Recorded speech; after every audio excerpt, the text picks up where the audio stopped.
La segunda mitad del siglo XIX español fue sin duda alguna un periodo dramático, pero a la par fértil, muy fértil para nuestras letras más renombradas. Y ahí estaba nuestra protagonista de hoy, doña Emilia Pardo Bazán, considerada como de las principales intelectuales de aquel momento histórico y clave, pues surtido, lleno, cuajado de revoluciones, como la gloriosa de 1868, pero también pronunciamientos, alzamientos cantonales, el de Cartagena, las guerras carlistas que seguían coleando, en fin, que España se convulsionaba en medio de los extractores provocados por el analfabetismo de buena parte de la población, la pérdida de las colonias en América y en Asia, y desde luego el surgimiento de una generación espectacular, la generación del 98. Decíamos que si tuviéramos que elegir nombres selectos para buscar una especie de panteón, una especie de Olimpo de esa literatura hispana de finales del siglo XIX, pues desde luego ahí estarían Benito Pérez Galdós, Leopoldo Las Clarín, Pío Baroja y por supuesto doña Emilia Pardo Bazán.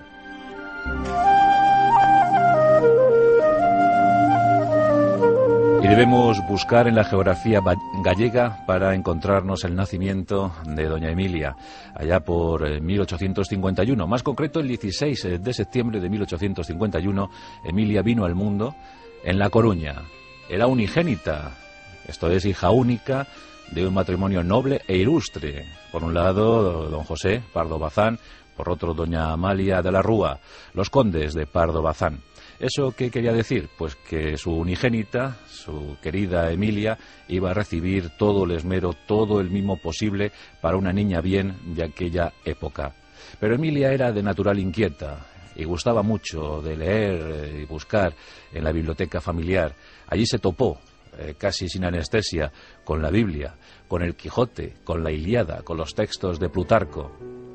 Algo infrecuente, ¿verdad?, en las bibliotecas, en las escasas bibliotecas de aquella época, a mediados del XIX, pero todo un hallazgo, toda una alegría vital para la pequeña Emilia, que leyó con fruición cuantos textos cayeron en sus manos. Y todo eso propiciado por su padre, un hombre culto, inteligente, muy metido en política, liberal, a ultranza, y que supo inculcar en su hija ese amor, esa pasión por la literatura. Por eso don José no vio mal que Emilia desviase su atención de las aulas para centrarse en las bibliotecas. La madre, doña Amalia, ante todo quería que la niña tocase bien el piano, que estudiase solfeo, pero esto Emilia no quiso atender a las teclas y sí en cambio a las hojas, a las páginas, al constante pasar de páginas en las tardes otoñales de Galicia, disfrutando de lecturas únicas e indispensables que formaron su carácter, su personalidad y su forma de ver la vida.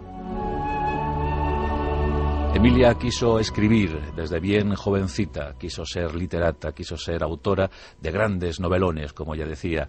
En los inviernos, que los pasaba por cierto en Madrid, inscrita en un colegio francés, leía esas obras románticas que venían del país galo y disfrutaba mucho con ese idioma, con el francés. Más tarde se convertiría en políglota al aprender italiano, alemán, inglés. Desde luego Emilia tenía aptitudes para la cultura y las demostró a edad bien temprana, participando en esos juegos florales donde los jovencitos, jovencitas acreditaban su posición de privilegio con textos, poesías, ensayos. Emilia no era guapa, la verdad, no tenía una belleza acentuada, más bien discreta, tirando a mediocre. Y bueno, no tenía un cuerpo esbelto. De inmediato se convirtió en una mozalbita regordeta, eso sí, con un extraordinario don de gentes, una simpatía natural que abría cualquier puerta y desde luego accedía a cualquier pretendiente. Y así, con tan solo 15 años, encontró en su vida a José Quiroga, un joven estudiante de leyes, prometedor futuro como abogado, que no tardó mucho en fijarse en Emilita, en fijarse en ella y en la inmensa dote que podría ir acompañando esa boda. José Quiroga, desde luego, vivió con resignación el tumultuoso seísmo que había a su lado, seísmo femenino, porque Emilia era, bueno, pues frecuentaba con mucha intensidad las fiestas sociales, estaba en todos los saraos, todos los fregados culturales del momento, le gustaba viajar mucho, disfrutaba muchísimo con los viajes, averiguando cosas, preguntando a las gentes. Y cuando se casó con José Quiroga, en 1868, ella no había cumplido aún los 17 años, entonces la cosa era así, se casaban muy pronto, muy jóvenes, pues ella tenía 16 años, pero claro, estaba adscrita todavía al régimen familiar, ahí estaban bajo pendientes de la tutela, de la administración económica, que los condes de Pardo Bazán pudiesen hacer sobre este matrimonio. No olvidemos que José Quiroga era un modesto estudiante universitario. Bueno, pues en ese tiempo estalló la Revolución Gloriosa que depuso a los Borbones en España. La reina Isabel II tuvo que marchar al exilio en París y con eso pues abrió un tiempo también raro, algunos dicen difícil, cual fue el establecimiento de la Primera República, la monarquía anterior de Amadeo I de Saboya, un rey buscado con urgencia en Italia, y todo esto no gustó al conde de Pardo Bazán. Don José quedó desilusionado, quedó desencantado con la política y decidió emplear su excelente patrimonio económico en viajes culturales. Había llegado el momento de conocer Europa y cogió a toda su familia, incluida a su hija y a su yerno, y se pusieron a viajar. Para entonces, Emilia ya había acreditado una magnífica condición periodística. Y aquí tenemos a la primera corresponsal que tuvo España en el exterior. Así es, Emilia Pardo Bazán pasa por ser la primera corresponsal de prensa en el extranjero. Trabajó para el diario La Época y mandó crónicas desde Roma y París. Mientras iba aprendiendo idiomas, perfeccionando su francés, enviaba crónicas periodísticas sobre los momentos políticos, situaciones, todo eso lo enviaba a España y se iba publicando en el diario La Época y en otras publicaciones del momento. Por eso pasa por ser la primera corresponsal en el extranjero que tuvo nuestro país, Emilia Pardo Bazán. Pues durante un tiempo la familia estuvo itinerando por Europa y bueno, esto fue maravilloso para Emilia porque perfeccionó su francés, aprendió las lenguas anteriormente citadas y entró en contacto con la gran literatura europea del momento. París subyugó a la joven de inmediato, quedó prendada de la ciudad luz y allí entró en contacto con los grandes textos y con los autores. Posteriormente leería también con muchísimo interés todo lo relacionado, todo lo escrito por Émile Zola, el gran autor, e incluso entró en contradicción con el incontestable Víctor Hugo.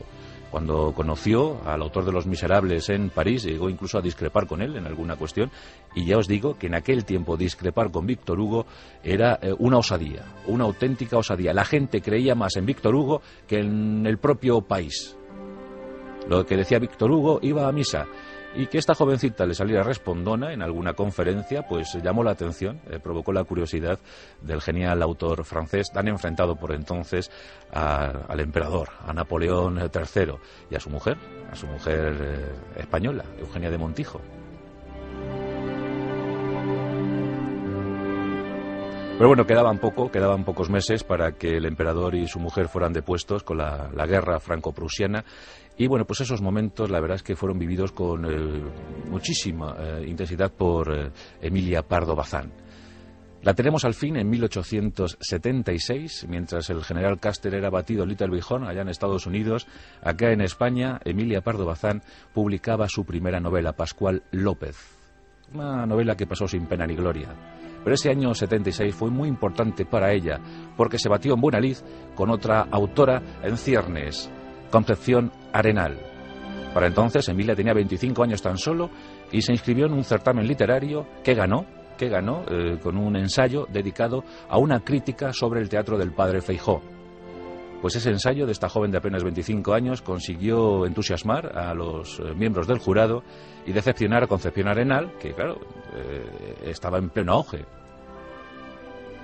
Pero Emilia, que quería más y más actividad literaria, no iba a parar. En ese año 76, otra vez, otro suceso, su primer hijo, el nacimiento de su primer hijo, Jaime, su niño favorito, su ojito derecho, su querido vástago predilecto. Tuvo 3 alumbramientos, Emilia Pardo Bazán, pero lo de Jaime fue especial, incluso el único poemario que obra en su haber fue dedicado a él, con ese título, Jaime.